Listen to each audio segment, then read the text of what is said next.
मी Punjab duck हे आहेत आमचे बीड जिल्ह्यातले सगळे मित्र आहेत आणि मी जात आहे पंढरपूरला आणि धारूच्या घाटामध्ये हे तळ आहे आरणवाडीचं. तर यावर्षी ह्या म्हणजे उन्हाळ्यामध्ये म्हणजे मी 31 मे पर्यंत 80% भरलंय आणि ह्या तळ्यास त्या ज्यांचं म्हणजे लाभ क्षेत्र आहे त्यांच्यासाठी एक आनंदाची बातमी सांगतो.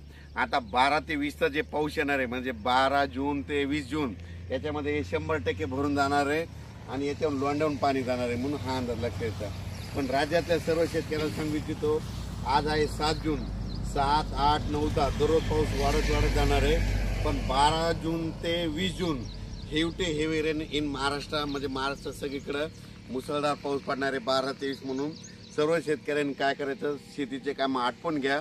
आज आणखीन 2-3 दिवस देखील आहे पण आज देखील राज्यात भाग बदलत पाऊस पडणार आहे म्हणून हा अंदाज लक्षात येतो.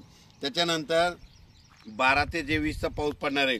सगळ्यात जास्त पूर्व विदर्भ, पश्चिम विदर्भ, दक्षिण महाराष्ट्र, उत्तर महाराष्ट्र, कोकणपट्टी, खानदेश, मराठवाडा सगळी